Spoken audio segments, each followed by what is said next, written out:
Friends வணக்கம். இப்போது சாம்பார் வைக்கிறோம். நம்ம சைட்டில் சாம்பார் அன்னைக்கு சாப்பாடு பார்த்திங்கன்னா மஞ்சப்பொடி போட்டாச்சு. அடுத்தபடியாக காஷ்மீர் சில்லி மிளகு பொடி, அப்புறமா சாம்பார் பொடி போடுறாங்க.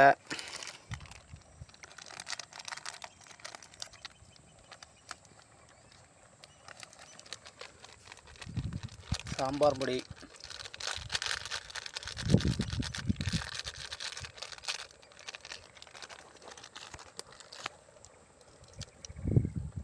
சரி அவ்வளோதான். எல்லாம் மிக்ஸ் பண்ணி அடுத்து சால்ட்டு உப்பு போடுறாங்க. ஆல்ரெடி பருப்பு காய்கறி காயம் எல்லாம் போட்டாச்சு. நல்லா வேக வச்சுக்கிட்டு அப்புறமா அந்த பொடி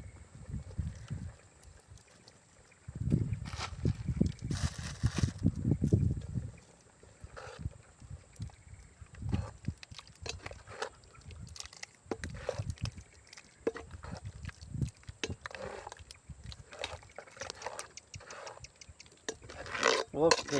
அருமையான சாம்பார் ரெடி.